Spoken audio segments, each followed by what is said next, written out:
in the Southeastern Conference this year. So we are just about underway as Crowther will face Derek Curiel to start things off. And the first pitch in there for a strike. Rest of two is 15 doubles, and he has been a real catalyst to get this offense going night in and night out.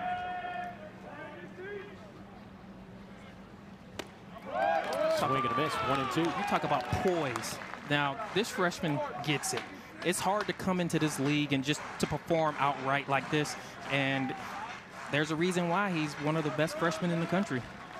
Started his LSU career with reaching base 43 consecutive games.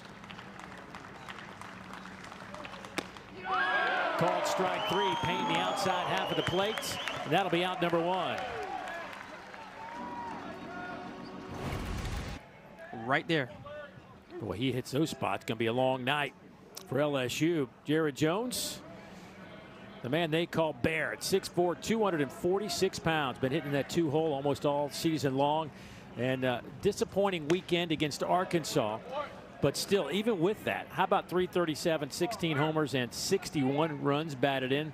The 16 and 61 lead this team. Yeah, I mean, they talk about riding a roller coaster. He hasn't been on much of a down at all this year. They had him shaded to the left, and the second baseman, Carry-On, was there to pick it up, but that came off the bat. You ready for this? At 112 miles an hour. That's the reason why he's called Bear. See, that fastball was a little up in the zone. You're going to have to live a little lower when you're pitching to the Bear. That's a strong man. So a one-out base hit for Jared Jones will set it up for the second baseman, Daniel Dickinson. The junior transfer from Utah Valley out of Richland to Washington. That one misses outside. Boy, Dickinson having a really good year. I mean, just there's so many guys in this lineup that have been consistent, and it's that time of the year where, you know, the sample size is so great that these numbers represent who they are. 338 homers and 41 runs batted in. He has helped solidify this LSU defense as he has manned second base, allowing Stephen Milan to play short. Michael Braswell, who was at short last year, moved over to third, and it's been one of Jay Johnson's best defensive teams, especially up the middle.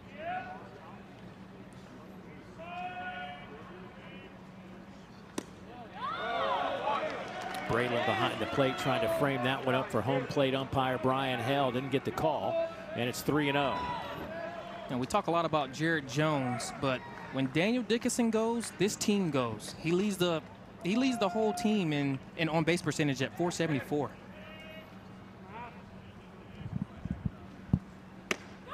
There's a 3-0 strike. Dickinson, after a couple of years at Utah Valley where he had a two-year career average of 362, hasn't missed a beat against SEC pitching this year.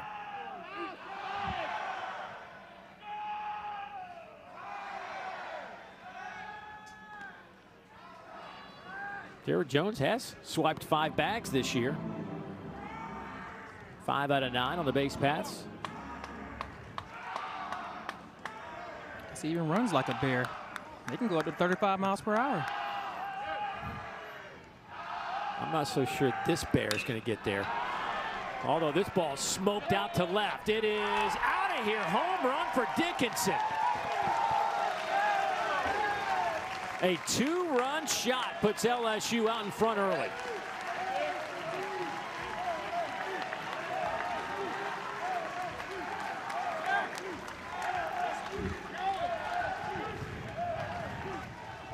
That is number 9.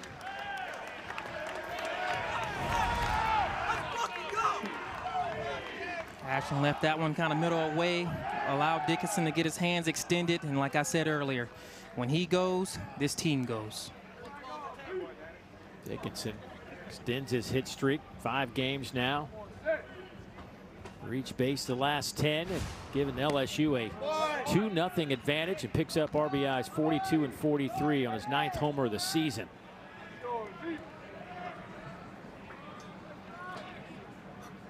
South Carolina pitching staff has had some issues giving up home runs this year. Paul Maneri was telling us earlier today Doesn't think he's had a season where he's watched more home runs leave the park than this season. Ethan Fry can certainly get it out of here. Another physical athlete. Ethan Fry, 6'6", 225. Out of Rose Pine, Louisiana. The junior who's leading this team in batting average at 359.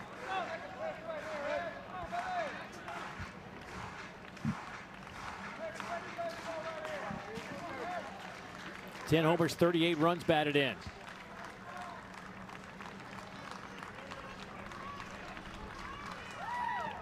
That one's down in the dirt.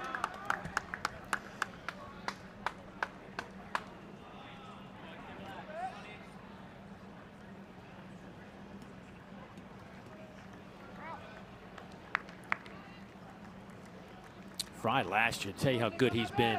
Last year hit 228. Talk about a guy who has changed things at the plate. It's Ethan Fry. This one's smoked out to center. Nathan Hall on the run on the warning track. Makes a catch. That'll be out number 2. That'll just go down as an F8, but boy, he hit that one hard. 109 miles an hour off the bat. Flags trending out to right center field, but about an hour ago they were really blowing out to center field. I'm glad they calmed down a little bit. Yes. There might be more than one leaving the yard today. Luis Hernandez has left the yard 7 times this year, the LSU catcher. Hernandez, 4th-year senior, a transfer from Indiana State where he spent 3 years. Young man out of Puerto Rico. He'll catch a couple of games every weekend. Kate Aaron Beatty will be the other catcher we'll see this weekend here in Columbia.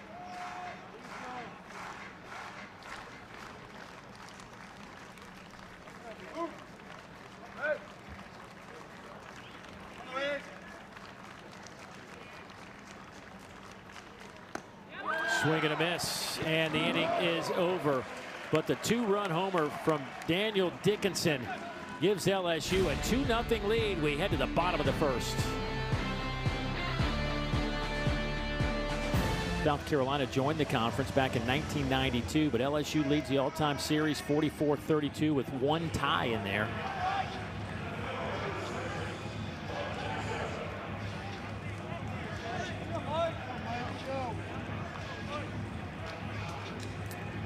So Connor Ware getting the opening day start on this weekend series.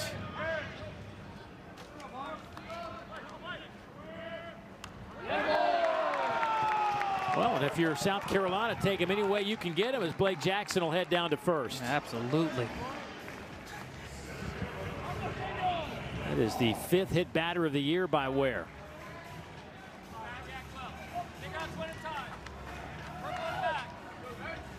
Now an opportunity for Nathan Hall to do some damage. Connor Ware throws a lot of fastballs. You know, maybe that's something that South Carolina can take a look at, but he sprinkles in a couple off-speed, curveball, changeup, and slider. Ground ball, little chopper back up the middle. Milam will underhand toss it. They'll say the out. The ball was bobbled on the exchange from the glove to the hand, but they will get the lead out. And that'll be 1 down.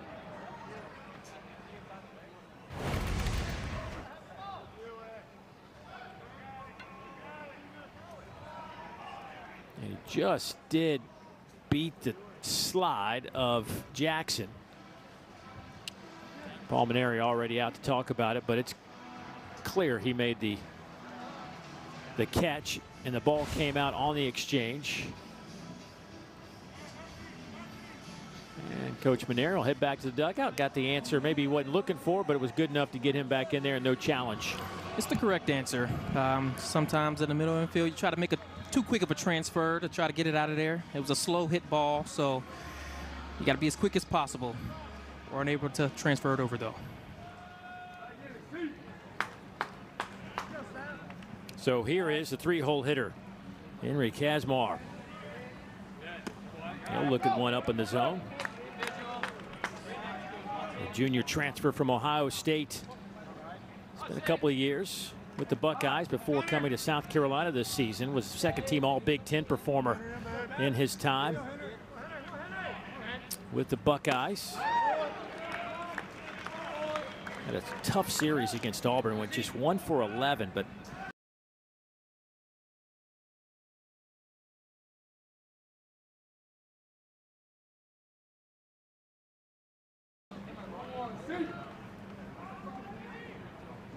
three-two pitch on the way. Runner goes.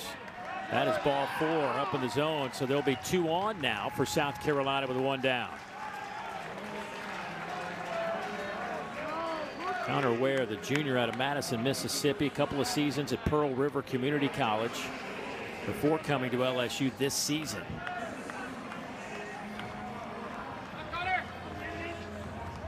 Didn't pitch a great deal in junior college. 15 innings last year, but had a nice 1.8 ERA, and then only 17 innings as a freshman. But went 3-0 with a 1.5 ERA. So when he's been out there, it's been good.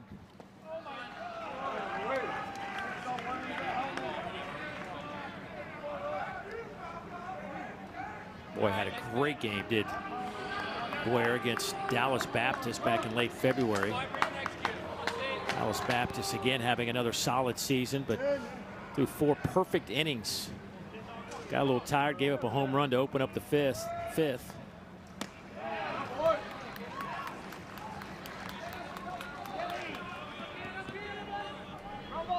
This is his 6th start of the year as he faces Kennedy Jones, a designated hitter. Kennedy has a couple of home runs, 16 runs batted in. That's sharply hit. This could be 2. Braswell over to Dickinson. To throw to Jones is good, and that'll get LSU off the field. Well done defensively. Absolutely. Rankings all season long. Wes Johnson and his program, boy, they have turned the corner. Meanwhile, they got Texas A&M coming in there. Texas A&M fighting for their postseason lives right now. Boy, did they get a shot from Missouri last weekend as the Tigers picked up their first 3 conference wins against the Aggies in College Station.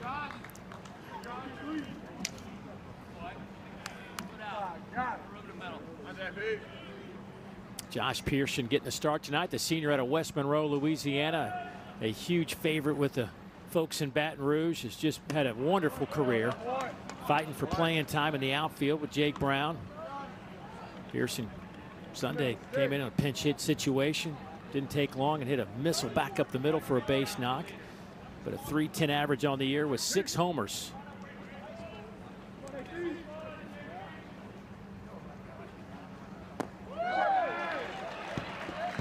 Big swing and a miss, 2-2. It's a good problem to have. Guy hitting over 300 and trying to find some playing time for him. That's how good it's been. Just a bunch of talent in the outfield for LSU.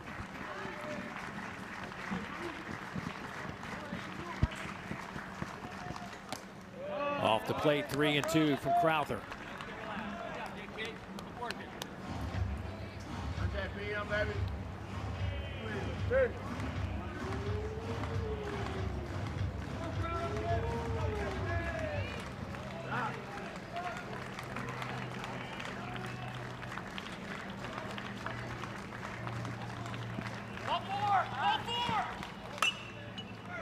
That is hit foul.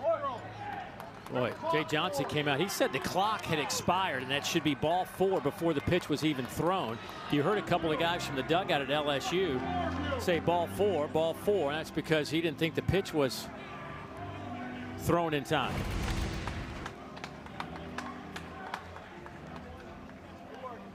Boy, yeah, you could see it in the kind of that advertisement top left of that blue screen, and he was right. It hit 0.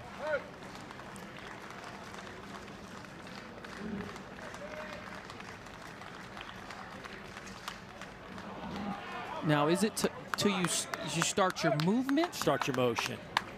I believed he'd already taken that little back step back before. I didn't know if it needed to be, he needed to deliver the ball, but no, yeah, he had started his motion right at 1.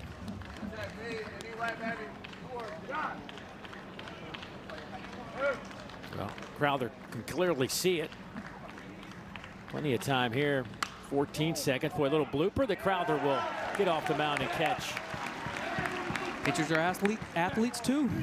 Some. That's a great point. Have you seen Kyle Peterson sprint? I have. Oh, and it's man. not pretty. He hurt his shoulder one good time You sprinting. see, you know that story. I was going there, yeah, trying to race in the yard, and that didn't end well for Kyle. That's where Ashton's going to have to live tonight. Inside, keep guys off balance, not allow them to get their hands extended. Here's Stephen Milam, the shortstop who has been just about as good as you would want a shortstop to be defensively. I think Stephen hitting .283 with 10 homers and 42 runs batted in. Like to see that average up a little bit, but still, I mean, it has been a fantastic year for Stephen. Well, he had a great run of it down the stretch last year as well in the postseason. In fact, Milam last year 7 for 11 versus South Carolina. Both games in SEC tournament where he scored 3 runs, had 4 runs batted in.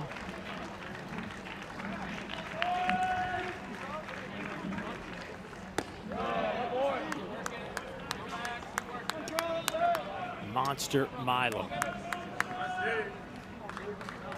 5'8", 177. Well, you better play big if they're going to call you monster. And he has.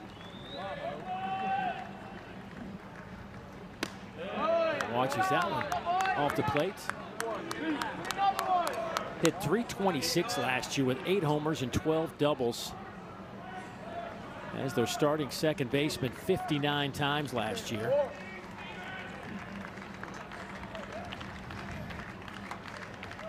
Oh, it's full now at 3-2. Milam's not a guy who's going to expand too far out of the zone. He has more walks than he has strikeouts this year.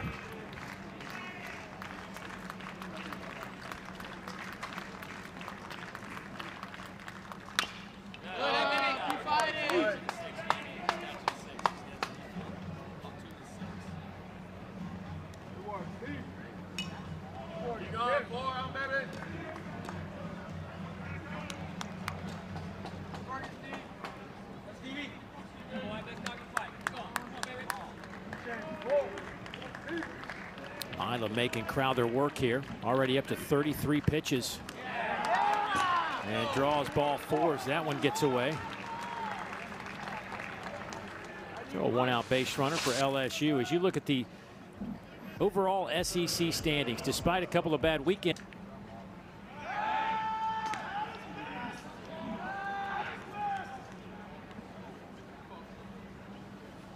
Braswell has certainly given Jay Johnson some options, especially when he decided to anchor third base from a defensive standpoint, allowing Milam to take over the shortstop spot.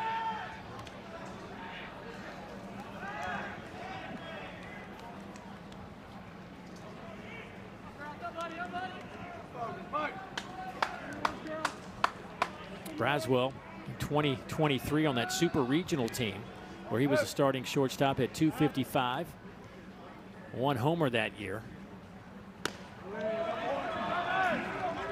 His freshman year got over 200 at-bats in 2022 and hit .284 with a couple of home runs.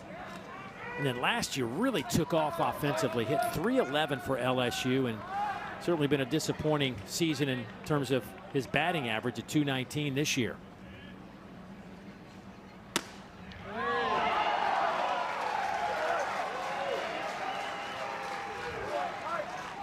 2-2.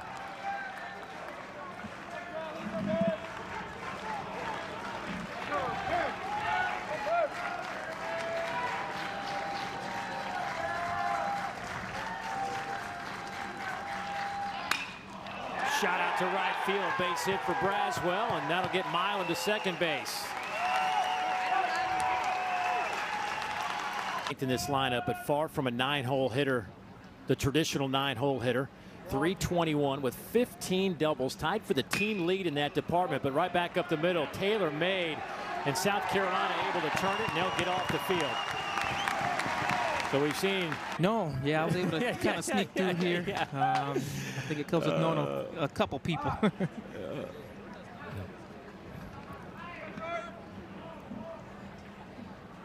Jordan Carry-On to lead things off for South Carolina here in the bottom of the second inning. Carry-On hitting 5th in this lineup, followed by Bo Hollins and Evan Stone. Fouls that one straight back. 2-1 the count.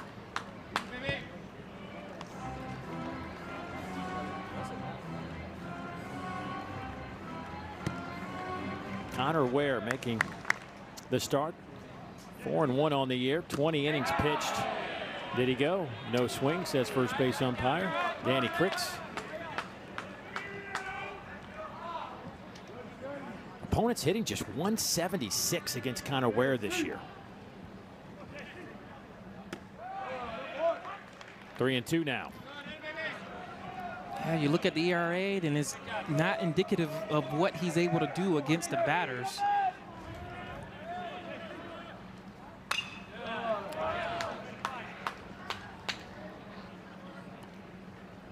Carry-On, the redshirt senior transfer out of Florida State. Grew up in Miami, Florida. And that one's off the plate, and another leadoff runner on. Boy, that one misses, and now we've got back-to-back walks, and South Carolina got something brewing here in the second. That's the 4th allowed batter today, and we talked about opponents only hitting 176 against him, but to that adverse, he's allowed a lot of guys on base, free passes.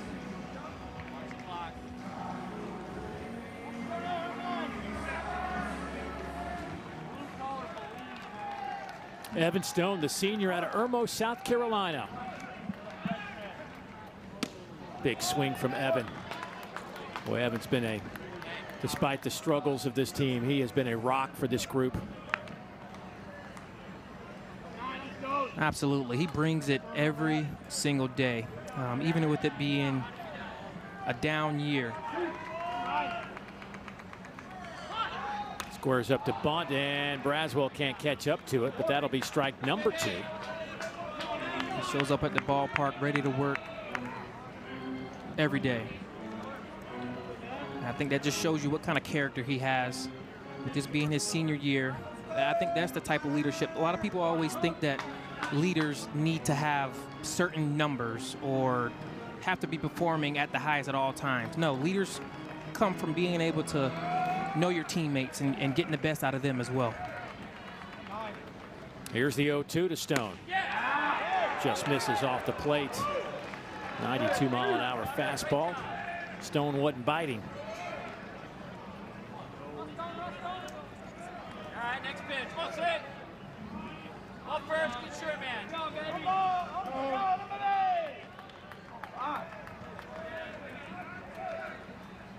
Fouled straight back.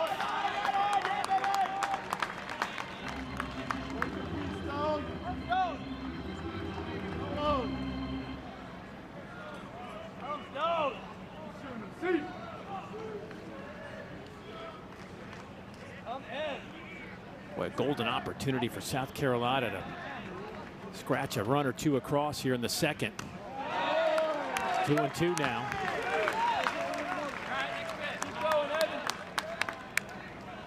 Stone, a rare 4-year senior. In this day and age, you just don't see a whole lot of those guys anymore. It's very rare. Stood the test of time. Fouled back.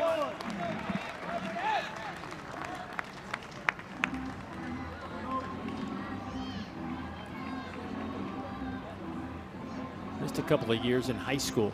Got injured to playing football. Had to sit out a couple of seasons, but still. Mark Kingston and his staff saw enough in him, brought him on board.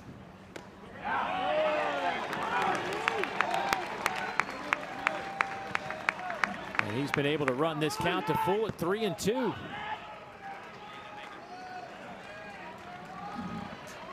Stone, a .237 hitter on the year with those 4 home runs.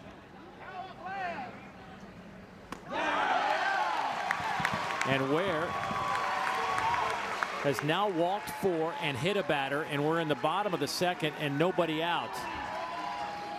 It's a season high 4th walk for Ware. And it looks like Newt is getting up in that LSU bullpen area. We thought there was a chance that he might be a starter today. Jaden Newt, the right-hander. And Jay Johnson making that walk out. This may be it. Yeah, he's going to go ahead and make the call. He can't handle any more walks.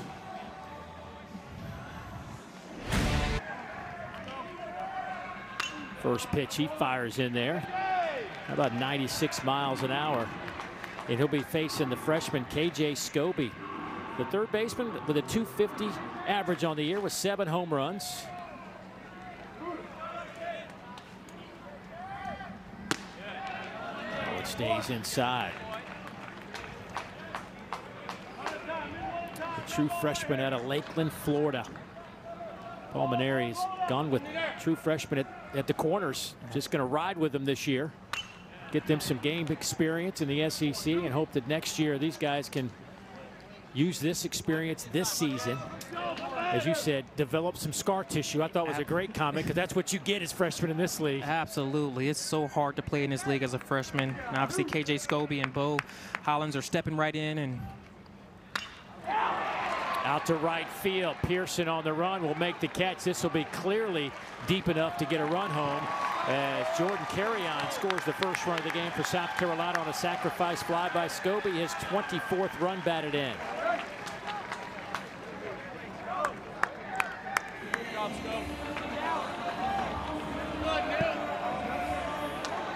The Gamecocks cut it in half. Great swing by KJ, not doing too much.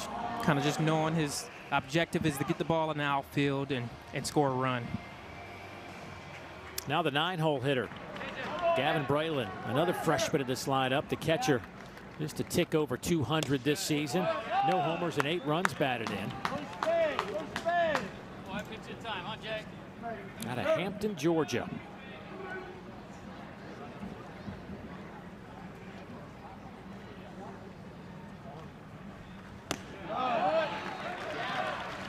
Two and 0.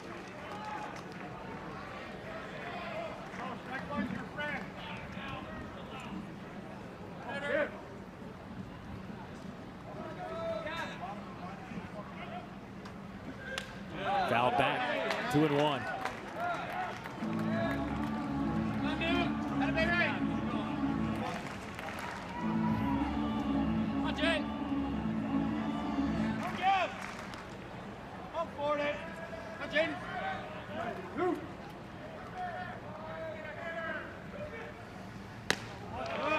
Misses wide on that at 96 miles an hour.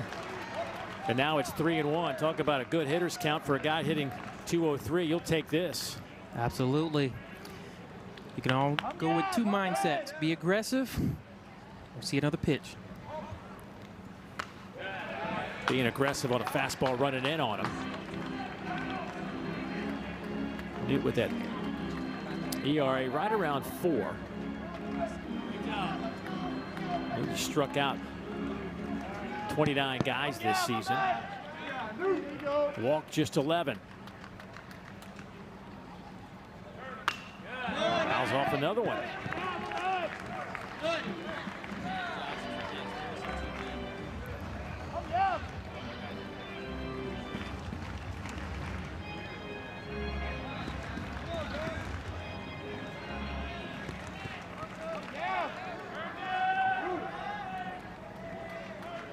Runners go on a 3-2 pitch with 1 out. He fouls another one off to the right side. Good day to be sitting over there on the right side if you're looking for some BP balls. Fill up that bucket.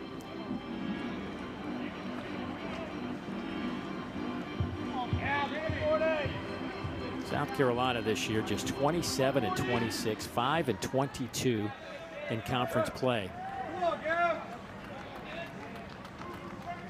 Runners go again. He fouls another one off the right side.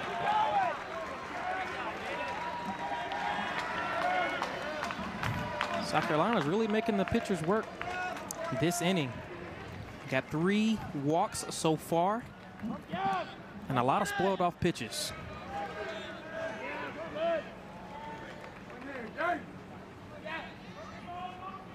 Runners go again, and it fouled off again. Guess where? Off to the right side.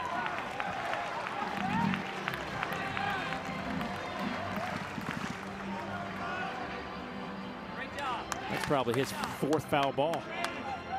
Just camp out over there, and you're going to get one. 10th pitch of this at-bat coming up right here.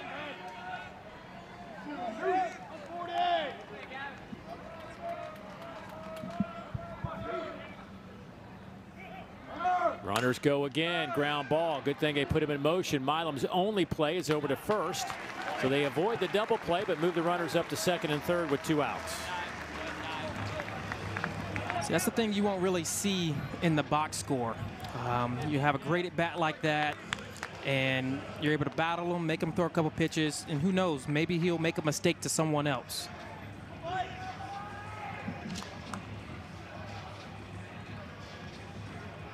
Lineup flips back to Blake Jackson now, who started this game being hit by a pitch, the very first pitch of the game. Caught him in the right arm, and now he's got a chance to drive in 2 with a base knock. Looks at a first pitch strike. Seems to me like the fact that it's win or go home puts extra emphasis on every game. I'm anxious to see how coaches will use their pitching staffs in a situation like that. Derek Curiel, top of the lineup for LSU to start things off. Curiel struck out looking his first time up against Ashton Crowther.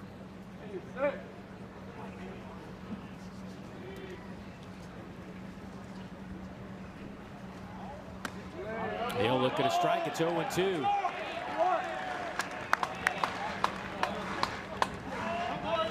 Derek Curiel is number 6 in the conference in hits, 7th in doubles, 7th in walks, 7th in on-base percentage, 10th in batting average. There aren't many that just roll into this league and put up those kind of numbers. It is a real treat to see that happen, and you just wonder what the future is going to look like, especially when he takes over at center field, kind of his natural position. Yeah, next year, center field is his. 1-2 on Curiel.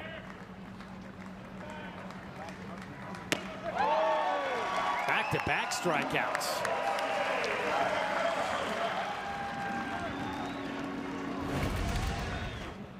I was saying, this is what Crowther's going to need to do. Kind of mix and match, add and subtract. He's been throwing his fastball a lot, and now he's able to work in that slider on the back door.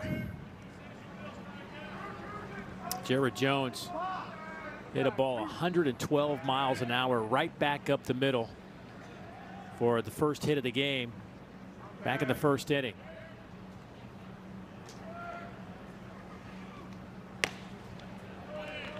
I think Crowther learned a lesson. Don't leave it over the middle of the plate to this guy. Yeah, you want to live off the plate or in on the plate. Maybe try to get him to get himself out. Yep. Jared Jones with 16 homers and 61 runs batted in. The man they call Bear, third-year junior out of Marietta, Georgia. Last year hit 28 home runs, the 4th highest total in LSU history and the most since Matt Clark back in 08.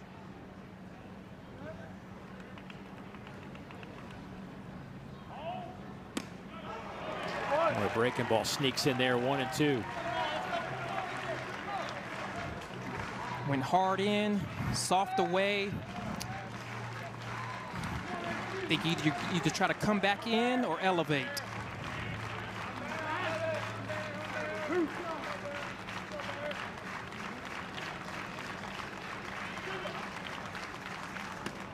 They went upstairs and misses. 2-2 the count. I like that. If you're going to miss up, miss up. Jones sped him up. Maybe try to go a little something soft.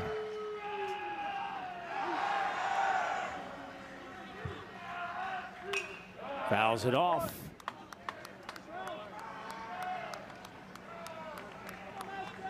Jones 4th in the SEC in runs batted in, 5th in total bases, 5th in hits, 7th in home runs.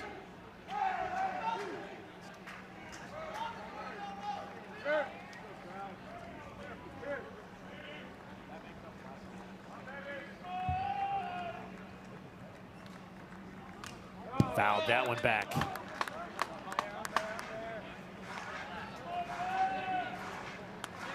Don't see that every day.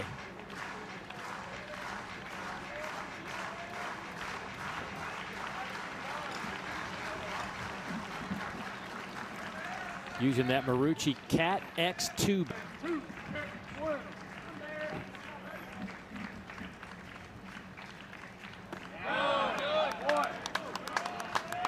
Talked to Jared. He's changed bats a couple of times this year, and I was like, you know, what makes you change him? And he says, sometimes I just, if I'm facing a guy that's throwing really hard, maybe I want a little lighter bat, a little more bat speed. So varies by ounces. And he's like, man, I just, whatever I feel like, whatever I feel comfortable with that day is what I'm going to use.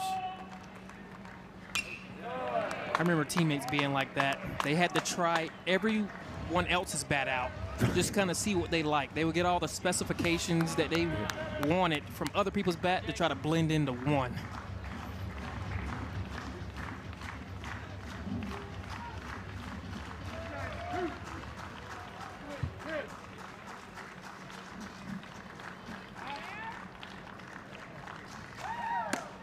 Swing and a miss. Foul tip back of the glove, and how about back-to-back strikeouts of two of the top hitters in the conference. Back to the first inning, and here's what this guy did. Daniel Dickinson. Daniel Dickinson, he was able to get his hands extended. He got a pitch, missed right down the middle, and he did not miss it. Two-run homer for Dickinson, his 9th of the year. He now has 43 RBIs. Boy, that breaking ball doesn't hit anything but the backstop. Crowder, though, has been impressive other than that one pitch to Dickinson. He has 4 strikeouts, already matched his season high in that department. Back-to-back strikeouts of the top 2 hitters in this lineup. Yeah, he's been able to limit damage as well, being able to get double plays when he needed to.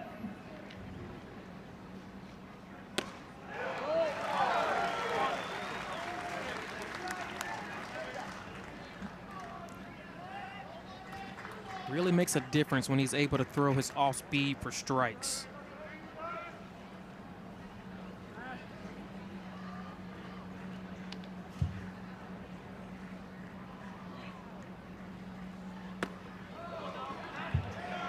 Did he go? No swing.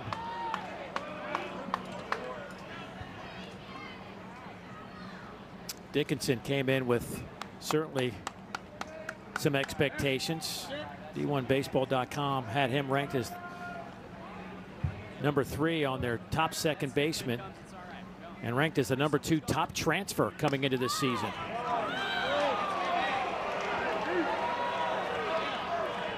Former freshman All-America at Utah Valley. Had 22-game hit streak his freshman year.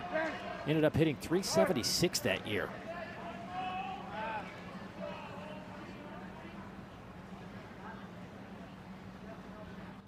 Ground ball, boy, they had him played perfectly. Carry out. Kazmar fouls this one out of play. What makes it so hard to kind of, I guess, adjust to that kind of pitch? What makes it difficult is obviously you got a guy who's throwing mid to upper 90s, and sometimes you're maybe looking for not only a pitch but a certain location as well. Think about where you want the ball to start and then maybe where you want it to finish. And sometimes when it's not in that, we'll call it a tunnel, yeah, then you give up on it sometimes. And we all go, why didn't he swing at that? Yeah. Ooh, nice little change up there.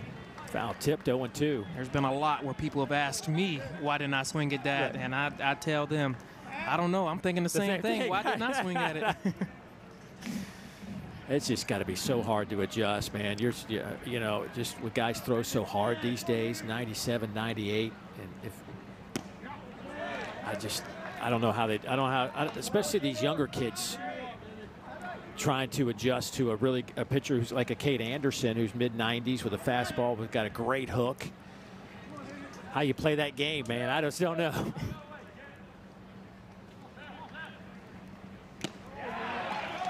Boy, another good change up there. That's strikeout.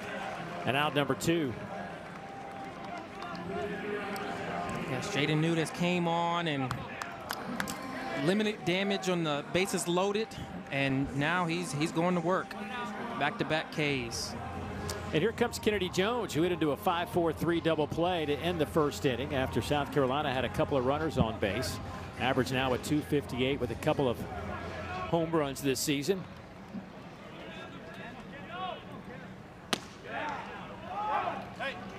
There's 95 for you for a strike.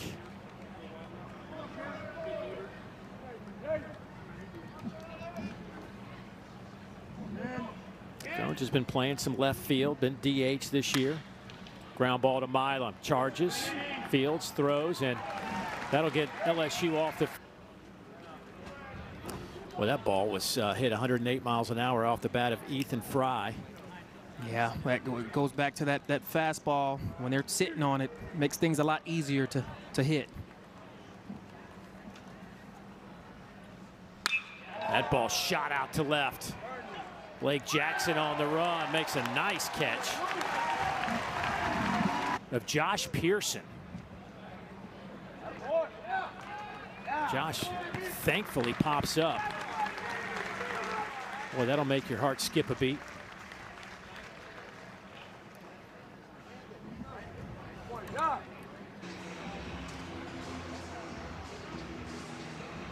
Well, he gets an opportunity now to face Stephen Milam with first and second and one down.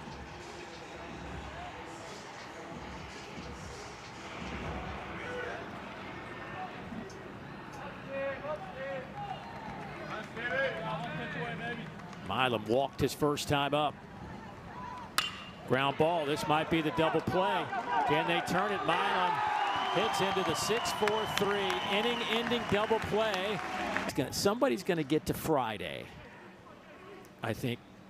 Ground ball off the bat of Carry On. Braswell playing in, makes it easy. Throw.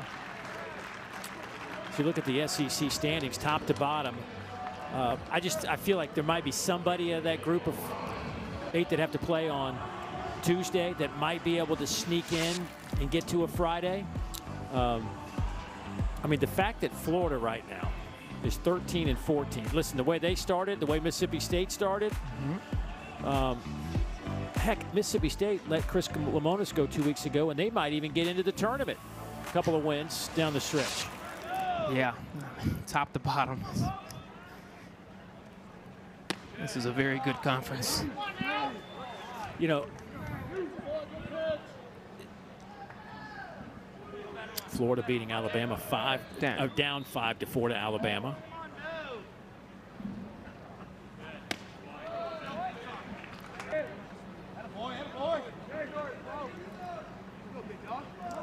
Two 2-0 to Hollins. Walked his first time up. Boy, a little slow roller. They had him shifted to the right side. Milam makes the play. All right, Jack, let me ask you this. This is the debate with the shifts now. Do you put that in your scorebook as a 4-3 ground ball to second base, or because Milam, the shortstop, fielded it, is it a 6-3? 6-3. Okay. I put it as 6-3. Okay. Shortstop touched it. He's going to get credit for that. Okay. I'm still kind of in that gray area. I'm not sure how I want to do that, but I got to come up with a plan. Because sometimes I want to know if you hit it to the right side. Maybe I put a little asterisk by it or something. Maybe I'll identify it that way. I understand why you do it, though. It's for location. You want to know where he hit the ball. So, I mean, I understand. Okay. As long as you get it. I keep it simple, though. That boy. Who touched the ball? and who finished with it. Well, you know who's finished with it all year, only 3 errors all season, is Stephen Milam out there at shortstop. He's clean with that glove. Jay Johnson even said he might be having the best defensive season by any shortstop he's ever coached. And that's hard to do. I mean, you're getting a lot of balls in the shortstop position. To only have 3 at this point in the season, that's impressive. And heck, saved 2 runs on a play back up the middle earlier in this game. Swing and a miss, and that'll do it. 1-2-3 frame for Jaden Newton, LSU. Tigers lead it after 4.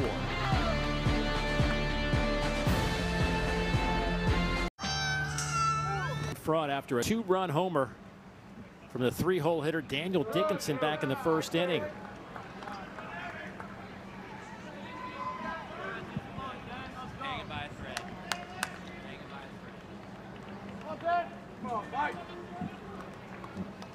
This LSU team ranked #1 this weekend. After a good weekend against Arkansas, they catapulted the Hogs.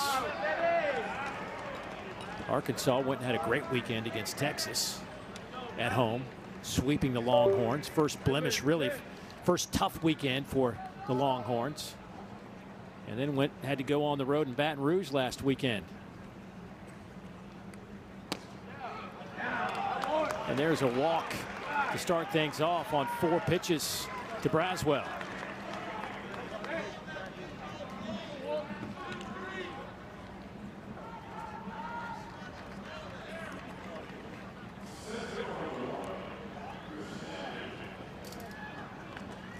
Nine-hole hitter Chris Stanfield, 0 for 1 today, grounded into a double play.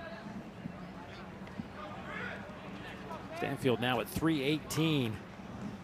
Man, 15 doubles, 2 triples. The transfer from Auburn. I think they realized that this guy could really play center field, but I don't know that they expected him to be this type of hitter in this lineup. I mean, the fact that he's really like a second leadoff guy for them. Absolutely, and that's huge. Being able to turn the line back over to the top to get this type of performance. It's one of the reasons Curiel has 44 RBIs on the year. Yeah. I mean, you don't typically get a whole lot of RBIs from the top of the lineup. I mean, you get a lot of runs, but when you got Chris Stanfield down there, you know, he's getting on base a lot.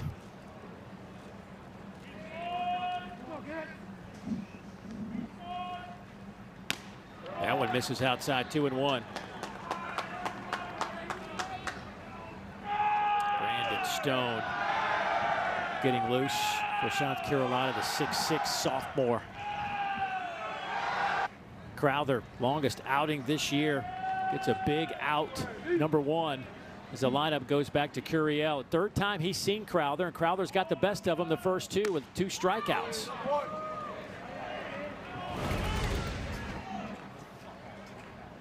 Yeah, watch the tag is still on as his hand slides off, just barely, and our third base umpire over there, C.J. Burdett, standing right on top of it.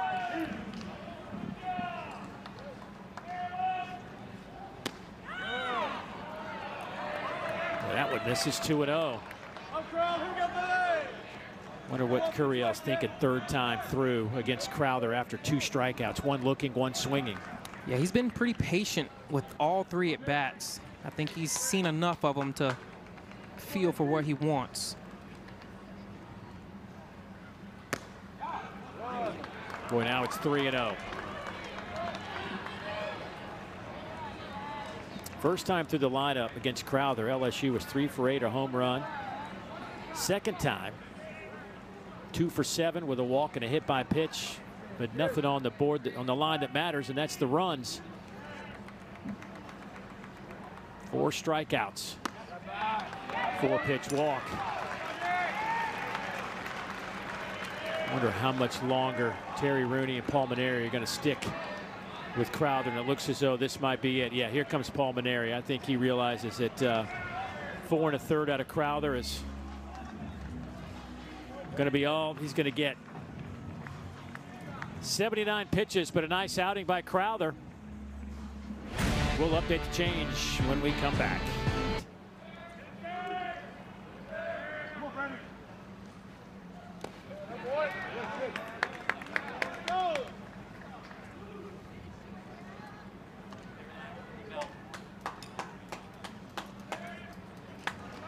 LSU playing a rare early game on a Friday night, or opening game of a series, I should say, since it's Thursday, but their last two opening games of a series at home. Late starts because of rain. Of course, it's that time of the year, especially down there in Baton Rouge, man. Showers just come and go like the wind. They tend to enjoy the late ones, the ones that keep you up all night. Jay Johnson talking about he is, I mean, he will not, when he's at home and he can kind of manage start times. And usually the home team has the opportunity to determine that. Once the game started, it becomes the game, the way the game flows in terms of stoppages and starts is in the hands of the umpires. But before that time, it's up to the home team to determine that. And Jay Johnson is not one of these guys that wants to get a game started with, maybe we can get a few innings in. That's not what he wants to hear.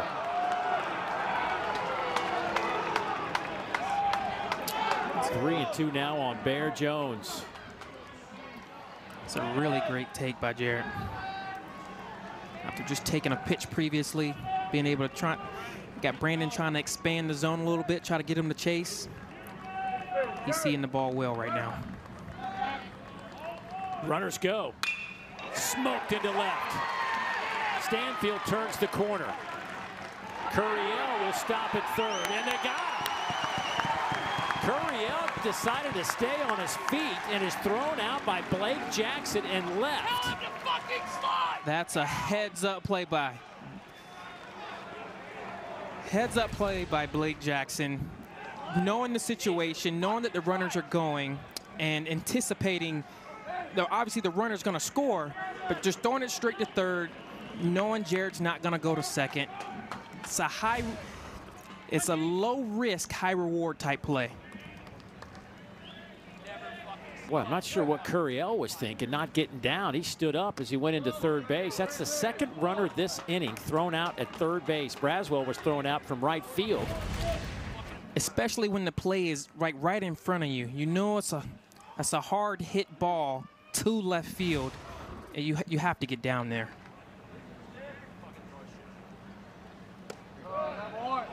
They did get the run, but I mean, that's two guys at third base in the same inning.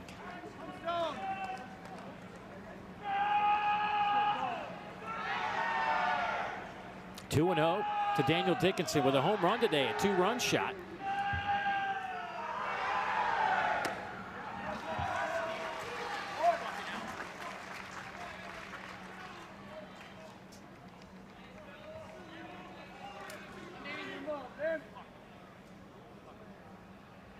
Nine home runs, 43 runs batted in for Dickinson. Fouls that one back, 2-2 now. Boy, South Carolina got a much-needed midweek win. Beat Winthrop. They were down 5-1 late. Had to rally in the ninth to win it 6-5 over Winthrop, but they had lost 6 in a row, but coming into that game in 8 of their last 10.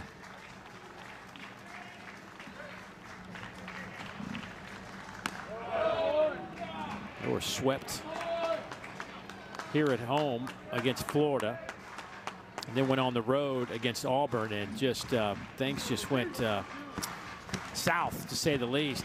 South Carolina gave up 46 runs to the Tigers last weekend. 39 the week before to Florida. Bear Jones, they give him second base, but the ground ball to third. So that'll do it for him. It's imminent. Well, we'll see what kind of impact that has on this game. First pitch to KJ Scobie. Fouls that one off. Scobie with a sacrifice fly, the only run of the game for South Carolina. Picked up an RBI back in the second inning. After Connor Ware walked the first 3 guys of the inning. Gave way to Jaden Newt, who's still on the mound. Newt just gave up that sac fly and got out of the inning, induced a double play ball from Blake Jackson to get out of the frame. 0-2 now. Newt has now thrown 38 pitches, has retired all 9 batters he's faced. Again, we thought there was a chance. We didn't know who was going to start until this morning. I thought Newt might have been a guy they go to in that situation, but I guess as it's worked out, it's Newt's game now. He's taking it and running with it as well. Throwing the ball extremely well. Like you said, retired all 9 batters he's faced. I'm curious at how much he can go. I think coach might have mentioned 60-something pitches.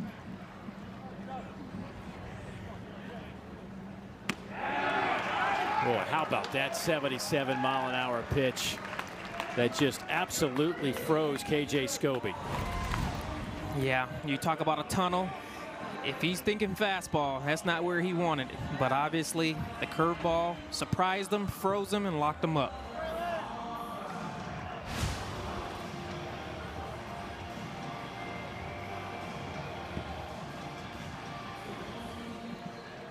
And here comes Gavin Braylon, a 9-hole hitter and catcher for South Carolina.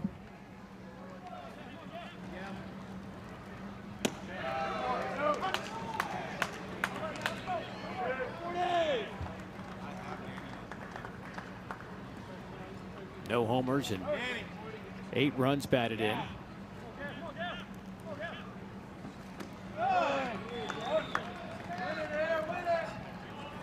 A fourth of Newt's pitches were probably to Gavin today. I know he grounded out, but he's a big reason why his pitch count is where it is right now.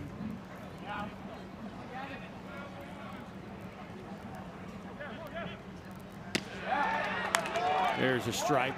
1-2 the count.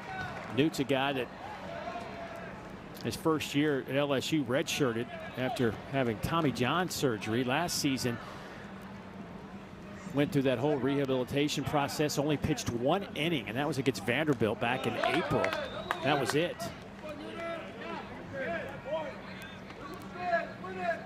Former 19th round selection by the Brewers back in 2022.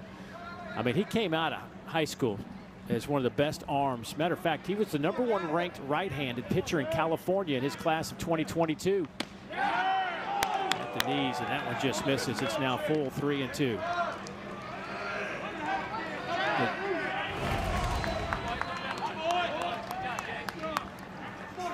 It's a close one. Obviously, it's not the pitch you can handle. Maybe you want to fight it off a little bit, but he got the call. Right to Jared Jones. That'll be out #2. I love when you ask guys like, why do you come to certain schools? Like, what brought you here? His thing's like, it's anybody that's been to Baton Rouge and watched baseball knows this, but he says the culture surrounding the school and athletics is above anything I've ever seen in college athletics, and I wanted to be a part of it. It's a fair statement. Yeah. I've actually have never been to Baton Rouge. I know you were telling me that. I cannot believe in your career you didn't have a chance to play there. Played LSU my freshman year here, and we had the 2 years off where we didn't play them. Yeah, scheduling quirk, and that's a shame. I've heard a lot of great things about it. I plan on visiting there one day. I was there a couple of weeks ago when Tennessee was in town. They set attendance records that weekend. And then last weekend against Arkansas, didn't set a record, but they were still packing them with over 13,000 in there. That's impressive. Speaks to the dedication that they fans have, and you know, the team that they're putting out there. They love their sports. Foul back, 2-1 the count to Blake Jackson. 0 for 1 today. Was hit by a pitch to start the game.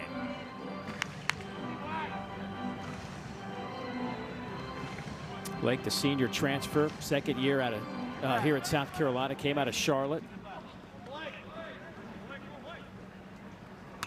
He's one of these veterans. He's going to turn 25 in July.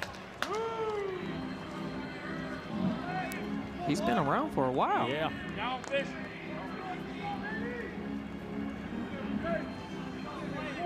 pursuing his master's in sports and entertainment management. Swing and a miss down in the dirt. Hernandez will throw to Jones, and that'll do it for South Carolina. He's Hernandez 0 for 2 with a strikeout and a flyout. Boy, that one hovers on the inside half of the plate. 1-2 the count.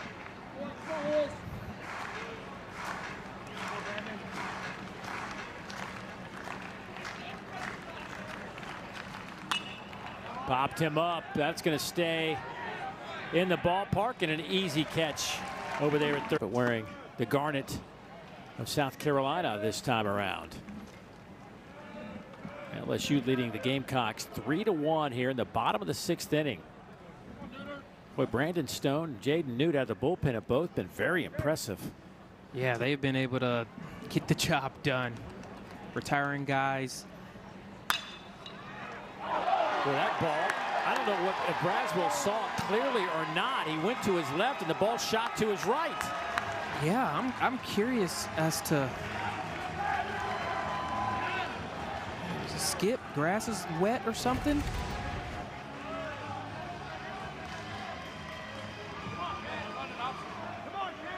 There may have been a redirection. Yeah, that had to be a redirected ball. There's no way Braswell's going to miss that one that badly. He tried to barehand a ball. It came off the bat at 107. I give him some props for that. Yeah, 107 off the bare hands is not going to work out too often, though. So a good start for South Carolina. Another leadoff man on.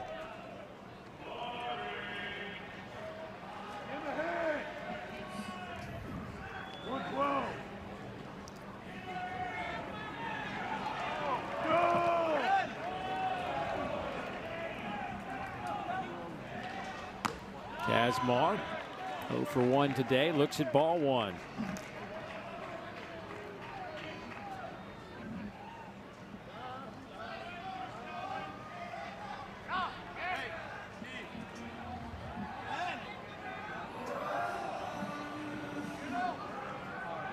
Been there for a strike. Bo Holland's a true freshman from just down the road in Lexington, South Carolina. 1-2 the count. #1 first baseman in the state last year coming out of high school. #5 overall player. Fouls that one back, and Palmineri just riding the youngsters at the corners for his team this year.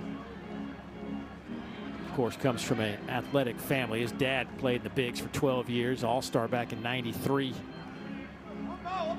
Also a South Carolina alum, but his uncle played at South Carolina back in late '70s, early '80s. Brother Bubba played in the Marlins organization for 5 years. 3 sisters all played college tennis.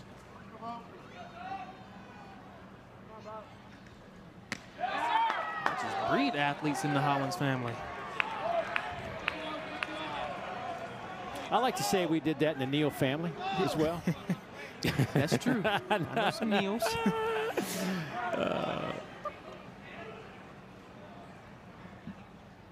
The 1-2. Foul tip, barely. Hollins just did get a piece of it. Shorts thought he had strike 3. It's like, how the heck did he get a piece of that one? Yeah, that's 100. 100. CN.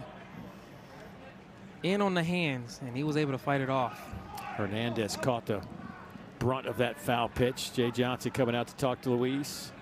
Check on his catcher.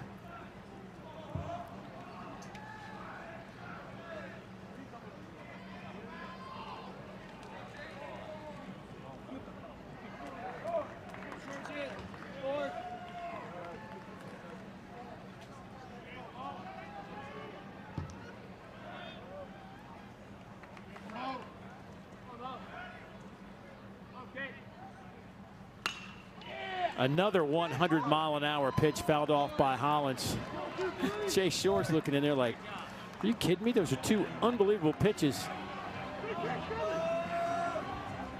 Bo is. Right there, Brad. Brad, no! Not too much. Yeah, you got Chase Shores trying to freeze him inside, kind of throwing it off that front hip and kind of letting it sink back. And Bo's doing an unbelievable job of just fighting it off. Go, Bo!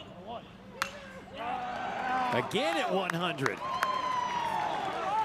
All right, that's 3 straight 100-mile-an-hour pitches. I mean, do you throw him something soft? Or just stay at 100? Stay at 100. He's fouling off late. Bo Hollins he's on that particular pitch, Bo probably felt like he could have handled that one. Here's the 1-2. Will change up at 90 off the plate. 2-2. I'm not sure he throws it again. He does not want to get beat with his second best pitch. He's coming back, and he might even try to throw it even harder.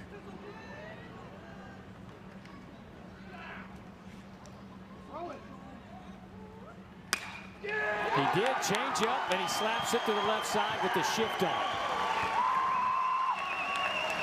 Yeah, Aroldis Chapman has gotten me 3 times. No way. First pitch I've ever saw from him. All fastballs? All fastballs. Oh. That makes me cringe just sitting in this chair. Yeah, first pitch I ever saw from him. He was with Cincinnati and just dotted me up right in my tricep. Good thing I got a workout in that morning. I was a little buff already. Yeah, I got you. Some bone marrow left on the ball, though.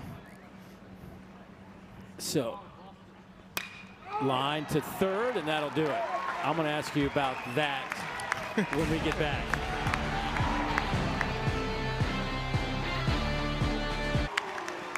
Braswell hearing it from the locals after a couple of years here as a South Carolina Gamecock. Braswell, his first time up, though, singled to right field. Sharply hit underneath the glove of KJ Scobie. His second hit tonight. He's going to turn the corner. Hustle for second. And he'll get there standing up. So a one-out double for Michael Braswell, the third. Yeah, it looks like one of those hard-hit balls, and thought it might have short-hopped him a little bit. Didn't come up. It stayed down. Wasn't able to get the glove down and to snag it. By the way, Braswell was docked an error last inning on a hard-hit ball that got by him, and they ended up changing it to a base hit. So no error on Braswell. I'm sure Jaden Newt was a little perturbed by that, as he ends up giving up a couple of runs. Or charged to him. Yeah, instead of charged 1, and it'll be charged 2. Pitched a lot better than what the earned runs would say. Chris Stanfield, 1 for 2 with a single. He hits this one out to left. There goes Jackson on the run and makes a heck of a catch. Leaves his feet for out number 2.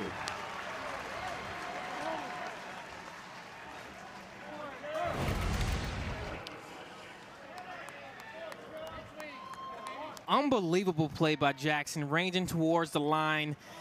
It's one of those balls where you're able to keep your eye on it. You don't have to necessarily take your eye off it, because balls in the gap, sometimes you might not want to keep your eye on it, because that way you can run as fast as you possibly can. But on that particular play, he was able to keep his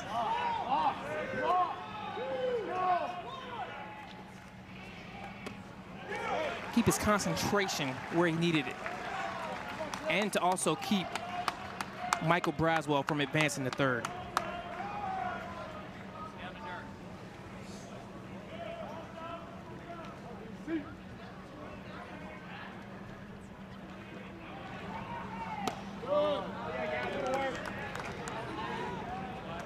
Seven hits for the Tigers tonight as Curiel looking for his first hit. 0 for 2 with a walk, 2 strikeouts.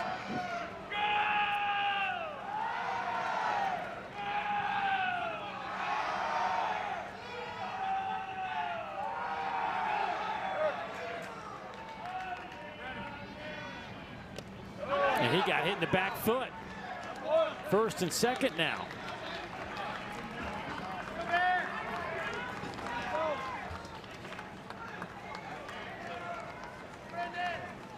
A little too much spin on that breaking ball. As Curiel will be down at first.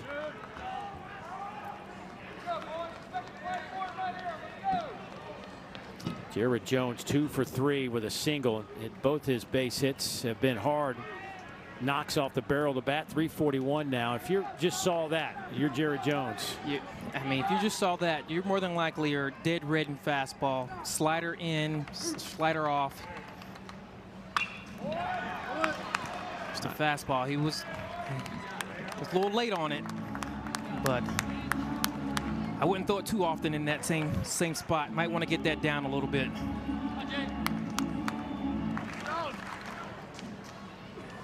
Now that Brandon Stone's ahead of him, you might start to see a little working on that off-speed pitch a little bit off the plate.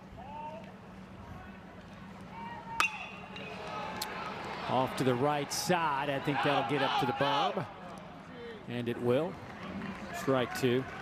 One of the things I loved about Jared Jones, obviously NIL money involved in all these kids' lives now, especially a guy like Jared Jones, but he pledged $100 to the Make-A-Wish Foundation for each home run hit by the LSU team during this 2025 season. Money donated helps fund children that are suffering from critical illness, helping them enjoy a once-in-a-lifetime experience with Make-A-Wish, and that's just a generous thing for the young man to do that finally gets a bunch of money in his pocket.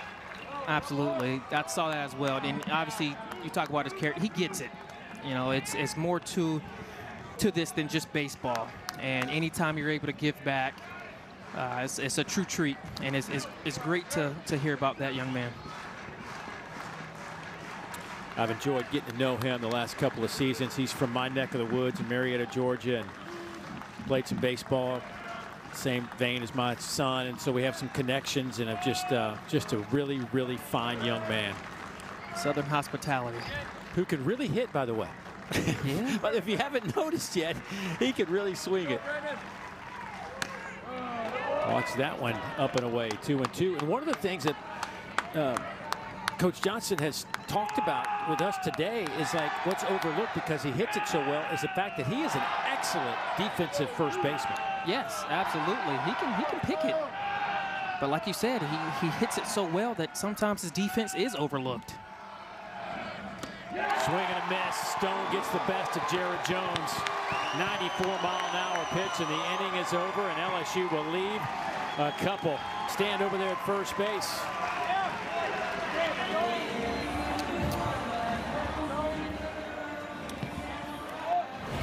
Yeah, on this, Chris Stanfield, there was a slight hesitation.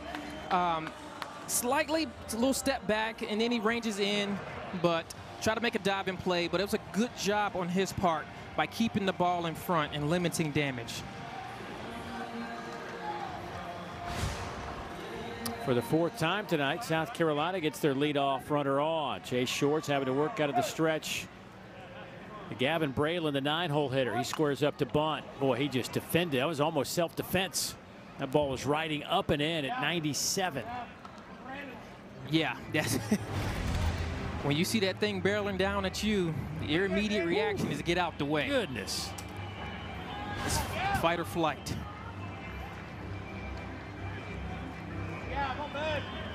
I bet he's hoping that bunt sign got taken off, but I doubt it.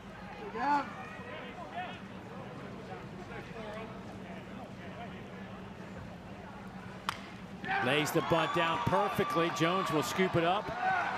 Tag Braylon. That'll be out number 1, but hanging in there and gets the job done. That's not easy. You got a guy in Chase Shores throwing upper 90s, touching on 100. Sinking it in there, it's barreling in on you, and to be able to get that down to the first base line, that's a big-time bunt. We saw that earlier with Ashton Crowther when he was facing Josh Pearson. Josh Pearson was trying to get a bunt down, and one got away from Ashton and plunked him in the head. Here's Blake Jackson, top of the lineup, 0 for 2. That one misses inside.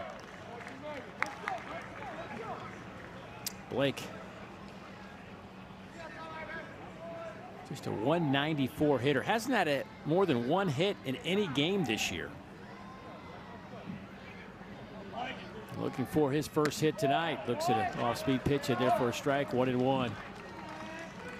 Boy, last year had a 465 on-base percentage. Started 43 games, hit 293. That on-base percentage, by the way, was 8th in the SEC. Yeah, it's hit by pitch. Boy, and that one hit him.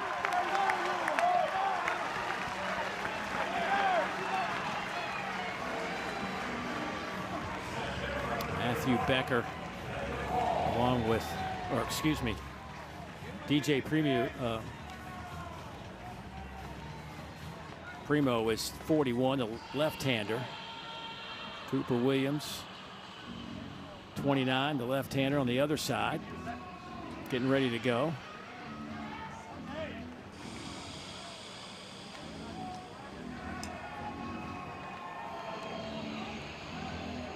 Quick meeting on the mound.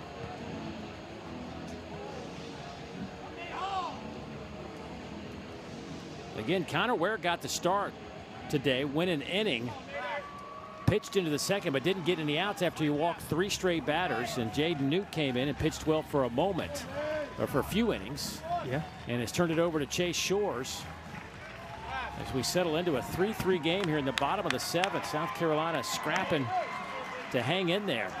27-26 on the year, 5 wins in conference play this year for the Gamecocks. Do they have anybody that throws harder than 100? Because they've been trending upwards in speed with each pitcher. Well, if they got more than 100, that would be somewhat entertaining. Nathan Hall, best hitter in this lineup, 330. 7 home runs and 38 runs batted in.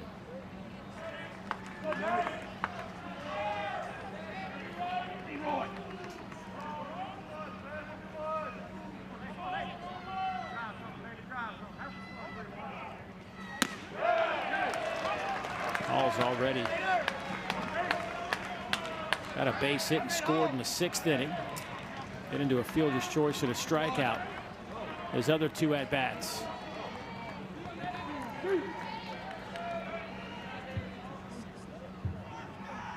Here's the 1-2, and that one's down and away. Got a left-handed on deck, so you wonder if this will be the last batter for Chase Shores.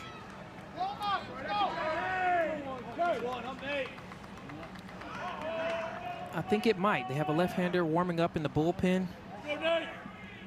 Out to right field, and a running catch out there by Pearson. Throw back to second. Got him! Double play to end the inning.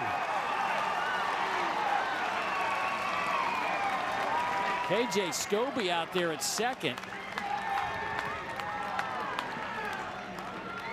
Looks like he was slow to get up. LSU is going to stay on the field as this one will be reviewed, but boy, if it is an ending double play, that is a tough break for South Carolina. It's a very tough break, especially with 2 men on, and it would have been 2 outs. You'd have maybe got a chance to see a different pitcher. After review, the ball in right field was caught. It's a catch. Also, the runner at second base is also out. South Carolina loses that challenge and has 1 remaining for the game. What a double play. Josh Pearson coming up big. Ethan Fry has put the barrel to the ball a few times tonight. 1 hit to show for it. Ethan Fry, a young man that has just worked hard to make himself an excellent hitter. Leads this team in batting average. About a third of the way through the season, Jay Johnson said, I just got to find a way to get this guy in the lineup on a regular basis, and it's paid off for him. Ethan Fry with 10 homers, 38 runs batted in.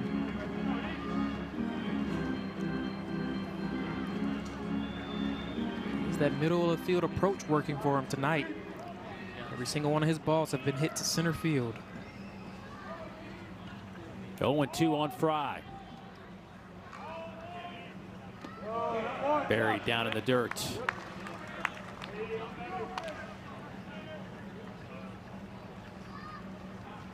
LSU tied for second in the conference with a .305 team batting average. Off the end of the bat, that'll be a foul baseball. But the Tigers also third in the conference in team ERA. And that is a pretty good combination. Yeah, that's a good recipe for success.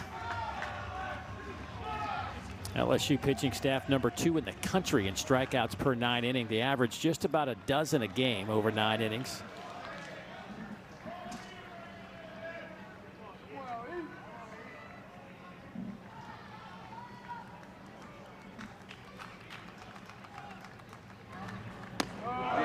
Good eye by Fry.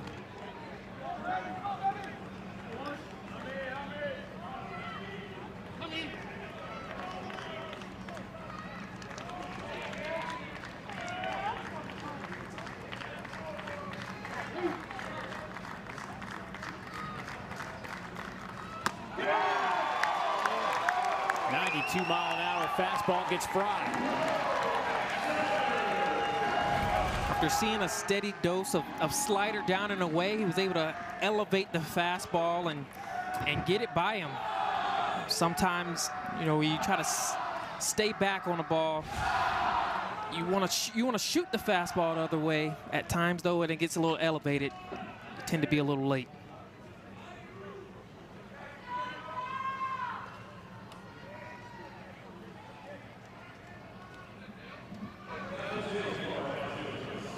Here's Jake Brown, the sophomore, going to grab a bat and pinch hit.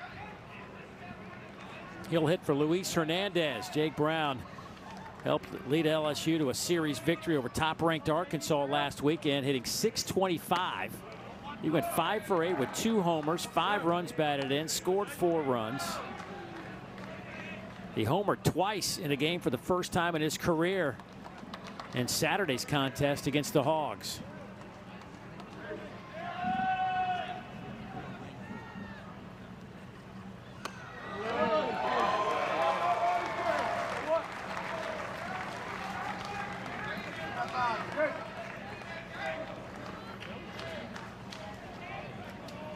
Goes back to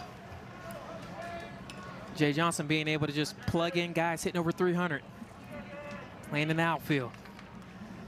It's a good problem to have.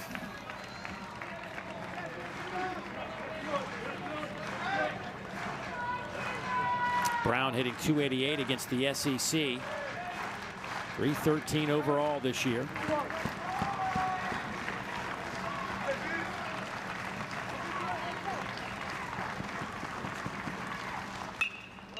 Hanging in there. We'll see another pitch.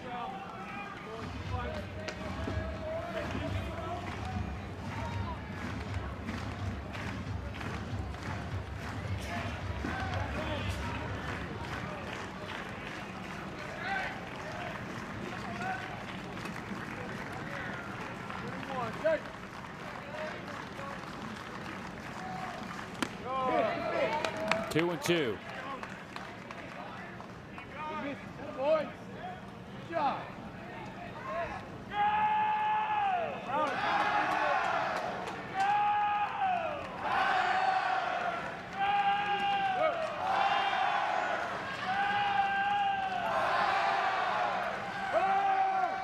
Runner goes, fouled back.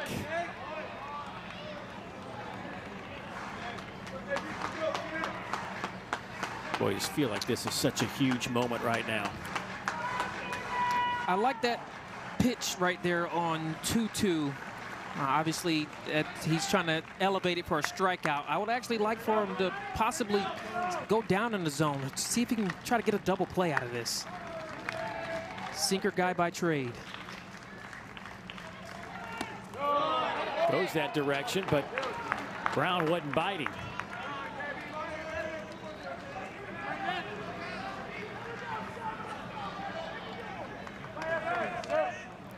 Runners more than likely is going to be off to try to keep running to try to keep them out of the double play. Ground ball, that's through the hole. Dickinson was on the move.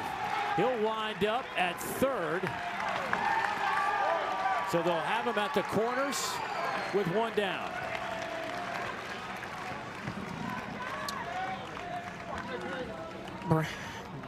Brandon Stone, he got the ground ball he wanted. Sometime That one's elevated out to left. Jackson backpedals shy of the track, but that'll get the run home as Dickinson tags up. Throw comes into third, and LSU has the lead. It is 4-3 now. That's very important. Very professional at bat by Stephen Milam. You know, he got something he could get out to the outfield, got a hanging slider, and was able to push across a run.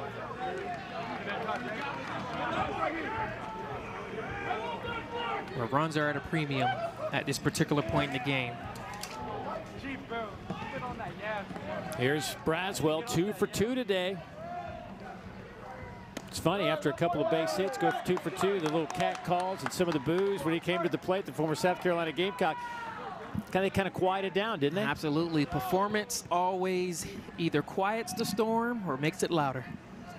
And he seemed to have quieted them tonight.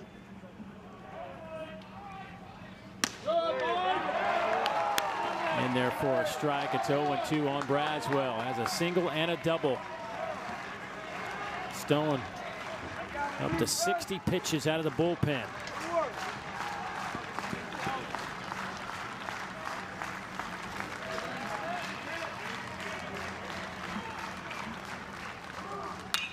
Line to left, his third hit.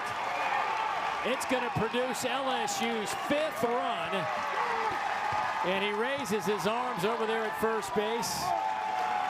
You know that's a big moment for him. 3 for 3 with a big-time RBI here in the 8th. Michael Braswell, the third, with his 3rd hit of the night. Hanging slider inside, and he just dropped a barrel on it. Over the last 2 seasons against his former team, Braswell now 7 for 11 against South Carolina. First and second for Chris Stanfield.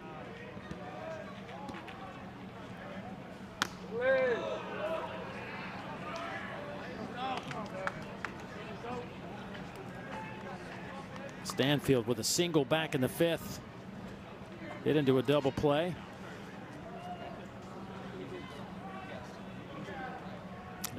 Got robbed of a base hit his last time up by Blake Jackson out in left field.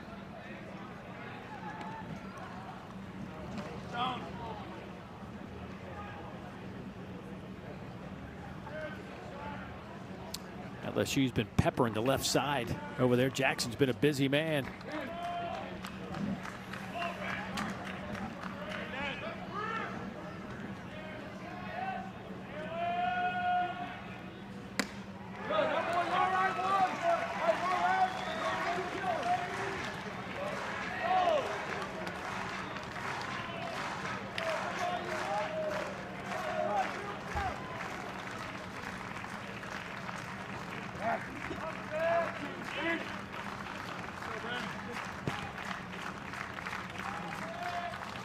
Swing and a miss. The inning is over, but LSU strikes for 2. They have reclaimed the lead. It's 5-3, heading to the bottom of the 8th. Was on the Baseball Writers Stopper of the Year midseason watch list. Transferred to LSU in the summer of last year from Wofford. Really good numbers at Wofford. Struck out 124 batters in 110 innings. Went 10-2. First team all conference. And you always wonder, how does it translate to this level? Well, it's done. I think it's transferred quite well. Yes, absolutely phenomenal. Two pitch mix guy, fastball, and has a nasty changeup. Hit high in the air, deep to right. Does it stay in the yard?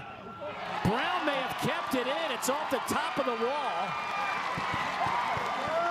But Kazmar will wind up at third.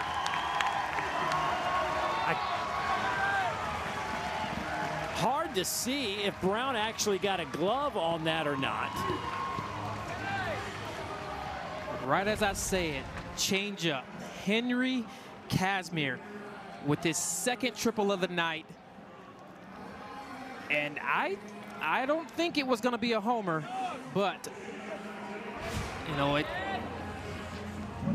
he was able to take advantage of it and keep on running. That was a towering shot.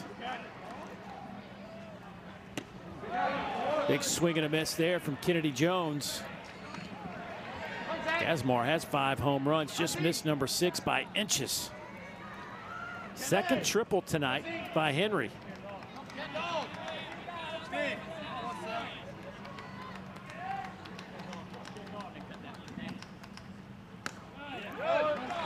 Did you ever have 2 triples in a game? Yes.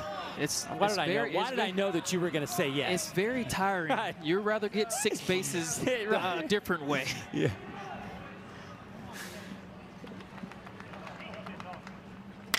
That ball's blistered out to left. That's going to get a run home.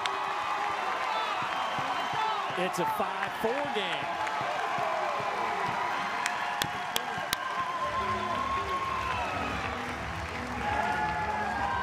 Now that's the Kennedy Jones South Carolina loves to see. Caden Gaskin will run for Kennedy Jones.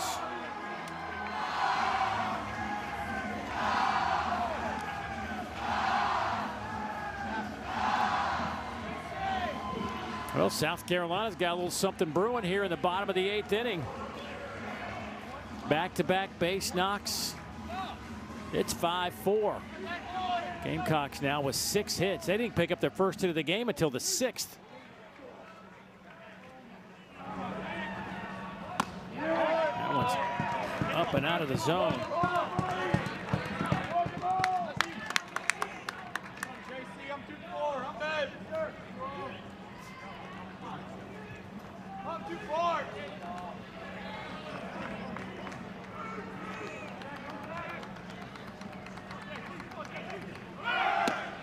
Throw down to second, off the line. Did he get the back foot? They're going to say safe. Stephen Milam says he hit the back foot on that tag, and Jay Johnson quickly comes out wanting to challenge.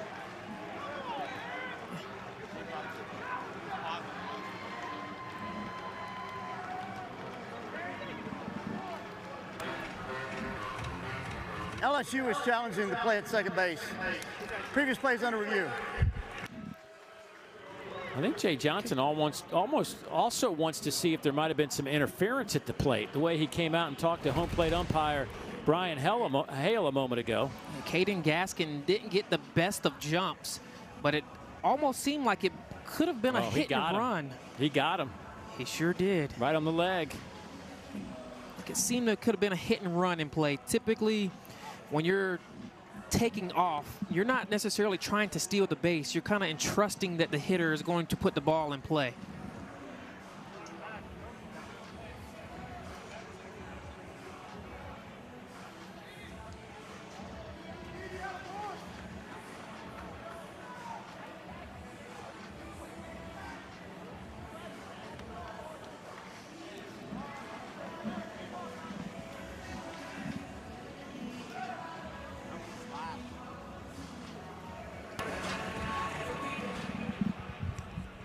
After review, the runner at second base is out.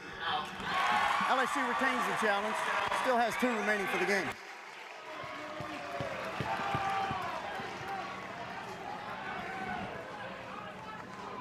Boy, that was a fortunate throw and tag. Not textbook, but worked. Yeah, sometimes actually when the catchers throw up the line, they throw it into the path of where the runner's going. Out to right, and that'll be caught there by Jake Brown, so 2 down now. Sometimes you're able to put a tag on him before he even gets anywhere near the base.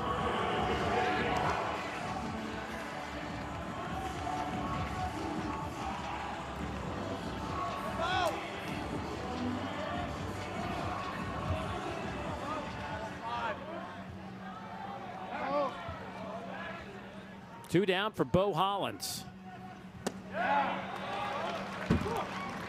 Boy, Bo Hollins had a nice at-bat earlier against Chase Shores. I think he fouled off, was it 3 straight 100-mile-an-hour pitches? Yeah. With 2 strikes. That was a big time at bat. And then got a base hit. This one's lifted out to left. catches made there by Pearson, who moved from right to left. So there's the number. The buses and the tailgating, it's just a great atmosphere.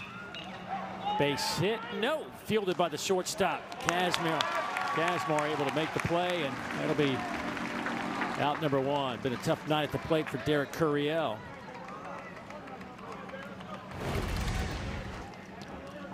Hey, you got some pretty good range there, probably Kazmar. Like you said, might be a tough night now. You got to get him while you can, because Derek, he's a tremendous ball player.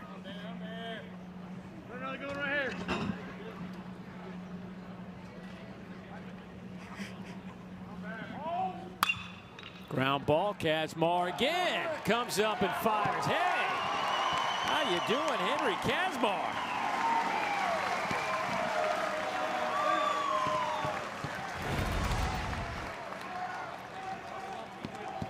He's at it again, ranging to his left, able to stop it, make a tremendous play.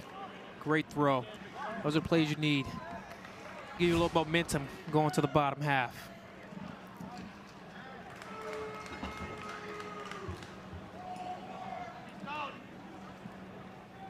And Daniel Dickinson steps in with 2 outs.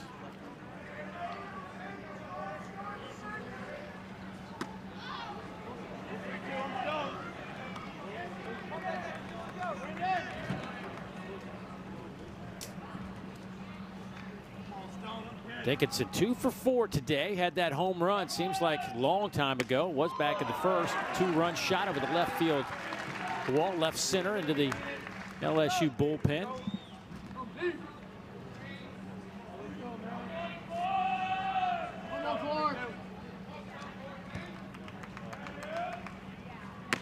That one's inside on Daniel. Boy, he's got some nice artwork on that left forearm. Kind of covering it up with the pad, but he's fully protected. His left side, he's good. I think if he gets hit by 100, it doesn't matter. He'll be all right. Ground ball left side. That one's through the hole.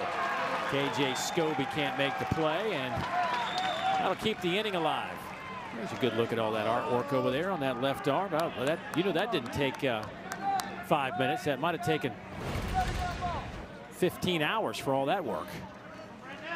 There's been a lot of funky bounces over there on the third base side from both sides. That one didn't stay down like it did previously. That one got a big hop.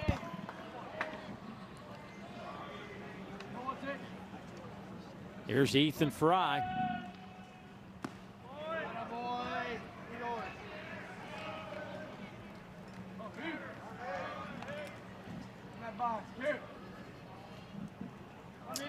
It's going to go as an error, by the way. First error of the game for either team. Fry belts this one out to left.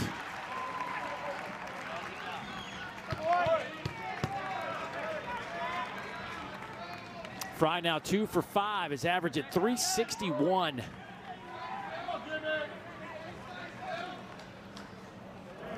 He's been hitting the ball hard all night. All right, I just got an update from ESPN on my phone that said that Texas-Oklahoma game has been delayed because of a bunny on the field. I have no idea what happened, but how about that? I don't think I ever thought I would ever see that headline. You say bunting? A play is delayed at the Texas-Oklahoma game because a bunny is on the field. A bunny. Or did the rabbit?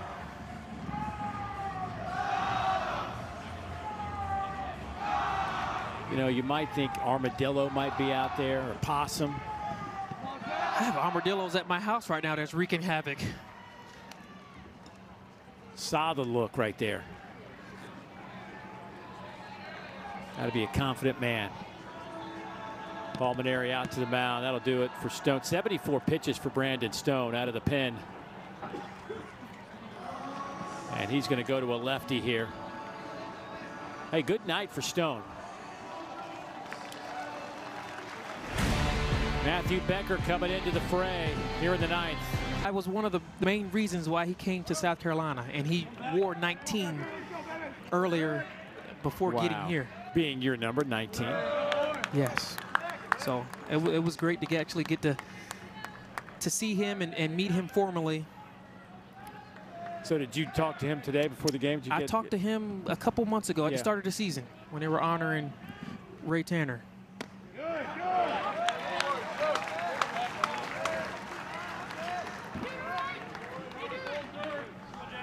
That's got to make you, A, make you proud, but B, make you feel old. Yeah, a little bit of both. Both can be true.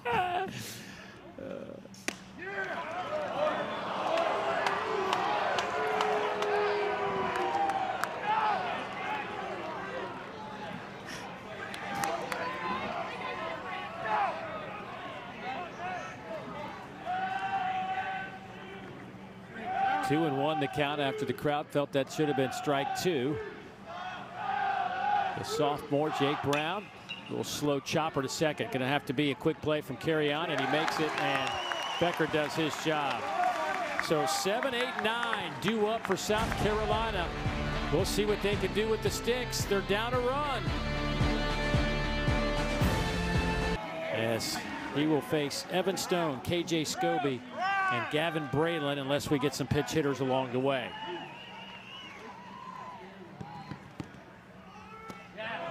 Starts him off, changeup. That changeup he has is pretty devastating. Not only does he get somewhere around a 47% swing and miss, but almost close to 50 chase it out of the zone. Like that. Yeah. Then goes high fastball, and all of a sudden it's 0-2. Yeah, and as a hitter, you're wondering, well, what's next? Well, we'll find out right here. I'm thinking change up down, see if he'll chase. A little fastball down and away, wasn't chasing that.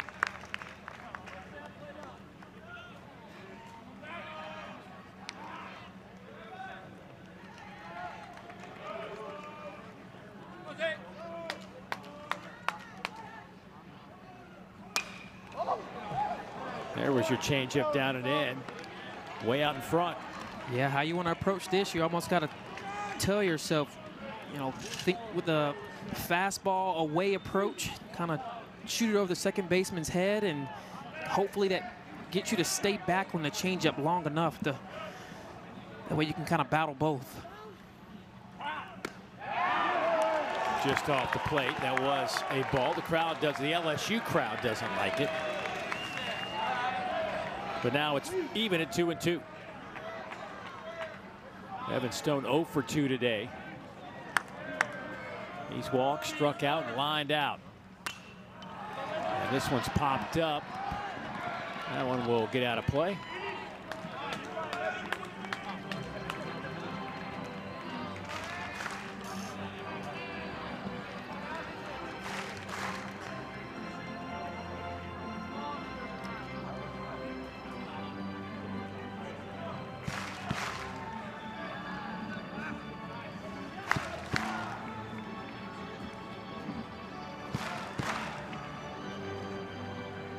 Little technology problem.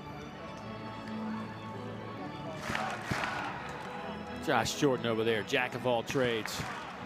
Josh might be, I don't want to insult anybody because it's not not saying anything bad about anybody. He might be the best BP pitcher I've seen all year. Josh Jordan at LSU. Josh Jordan, okay. I mean, he is humming that thing in there.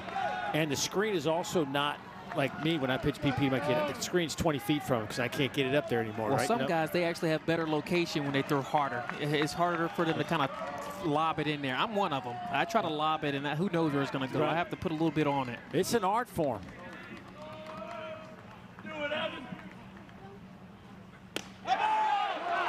Oh, what a take by Stone.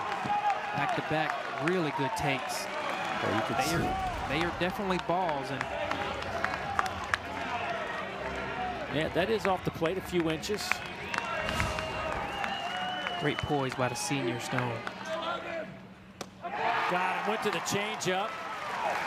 Even better pitch by Cowan. That's gross. That shows you the trust that he has in his off speed and a 3-2 count, 1-run ball game to say, here, you're going to have hit my best stuff. And Cowan's just able to get the best of Stone. So 1 out now for KJ Scobie, the freshman. This ball is blasted to left. Is it out of here? It is! KJ Scobie has tied it up at the bottom of the ninth.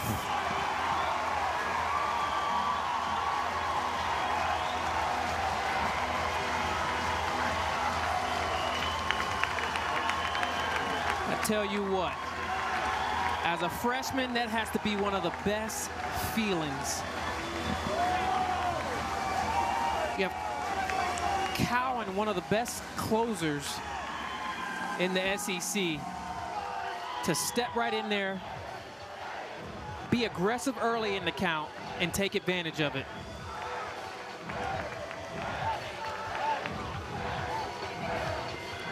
The last time Cowan has given up 2 runs was against Texas A&M a couple weeks back, and he gave up 2 runs twice in only 0.1 innings. Well, that is the 2nd straight game that Scobie's hit a home run, and his 8th long ball of the year, and none have been bigger than this one for the true freshman. Scobie was not waiting around.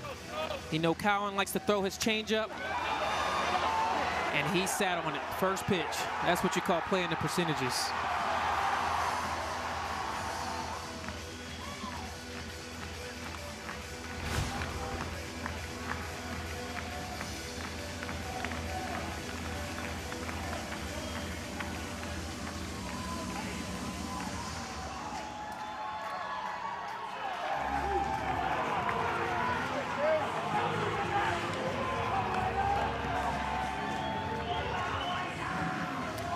So South Carolina going to the bench.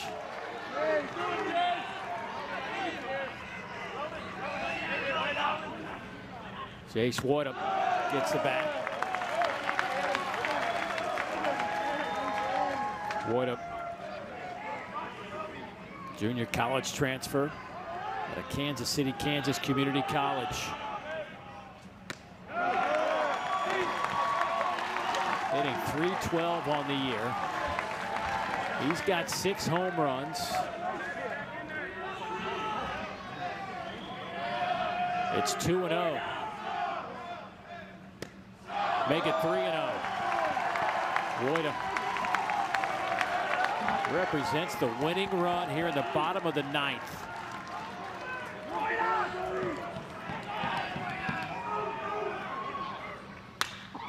Gave him the green light on 3-0. Is this going to slice out a play, or is there a play made? That one's off the top of the wall. It just kept going. It bounces away from Brown. And Warner is at third. Rewarded with the 3-0 green light, and he took advantage of it. That ball is actually a lot tougher than you think. He missed the ball in the sense that he put a lot of spin on it. It's going towards the lines. Most of the time when the ball is hit that high, it tends to fade back in play. And as you can see, Derek Pearson out.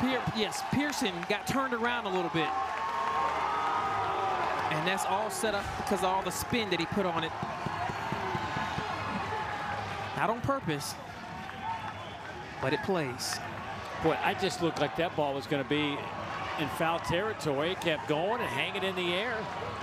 There's no wind in this ballpark right now. All the flags are straight down, but a pinch runner, as Mayshore stands over there at third base. Infield in with 1 out. And Blake Jackson looking for his first hit tonight.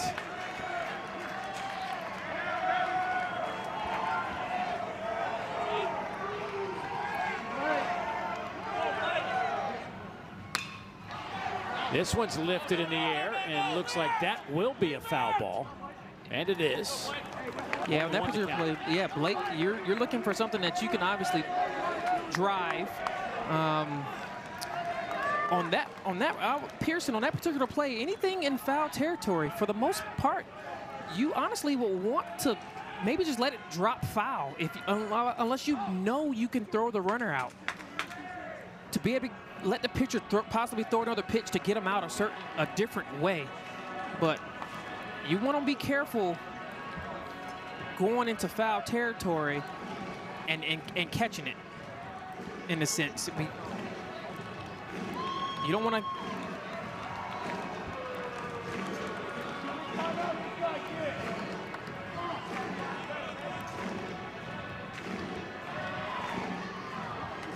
Paul Maneri just called an offensive timeout. Jay Johnson came out to ask a question. The home plate umpire.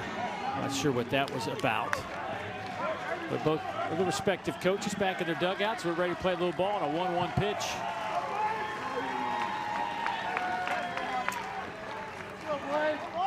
Reset the pitch clock, and we are ready for some baseball. Blake Jackson at the plate. Throw back to third, not in time.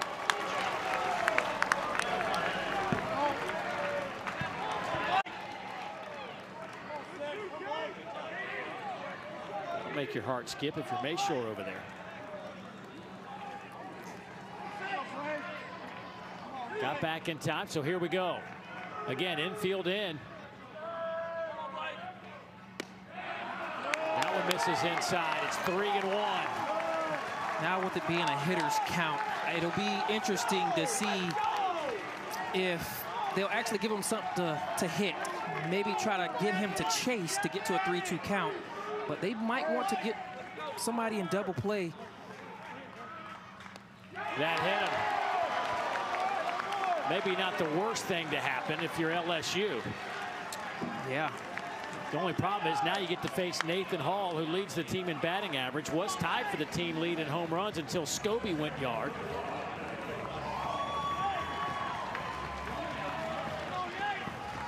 So here comes Nathan Hall, who had a base knock back in the 6th inning.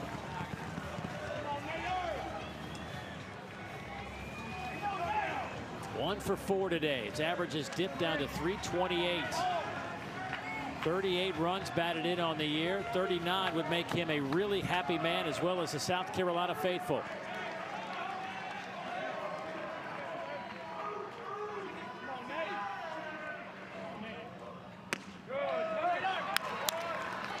Infield still playing in.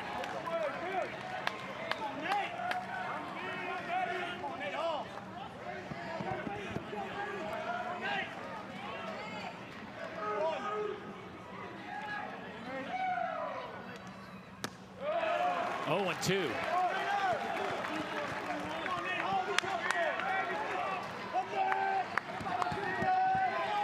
Well, this would be some kind of magic act if Cowan can get out of this jam. Yeah, it definitely would.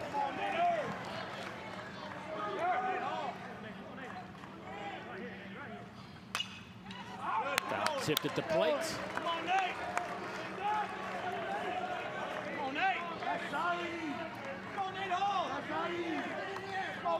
Is it harder to be a batter in this situation when you know what your job is versus coming to the plate, there's nobody on, and you can just kind of free swing it? Are these the moments that really make you grind? Yeah, absolutely, because, I mean, everybody wants to be the hero. Everybody plays that game where, you know, you envision yourself in these particular moments. Aaron Beatty with a nice stop behind the plate. And obviously, you always envision yourself coming through. Yeah, you never fail in those situations, do you, in your mind? Absolutely not. Yeah. You dream of always getting it done, and I think those are the good visual details you need to have, though, for these particular moments. Off the fist. That one is gloved by Jared Jones. What a play by the LSU first baseman to come up and save the game on that play. 6'4", 250, moving like a cat. Yes, we always talk about how good he is offensively, but he literally saved the game with this place. The Bear can go get it.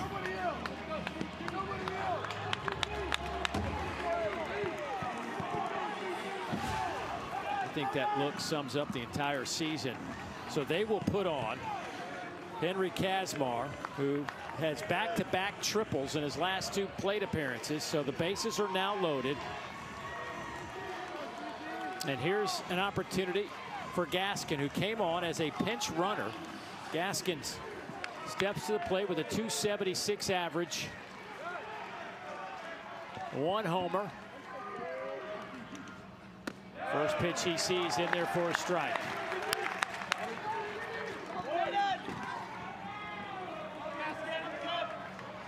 His first at-bat tonight comes in this situation. Bases loaded, tie game, bottom of the 9th. That one's off the plate, 1-1. South Carolina had to rally against Winthrop in their midweek game. They won at 6-5 after trailing 5-1.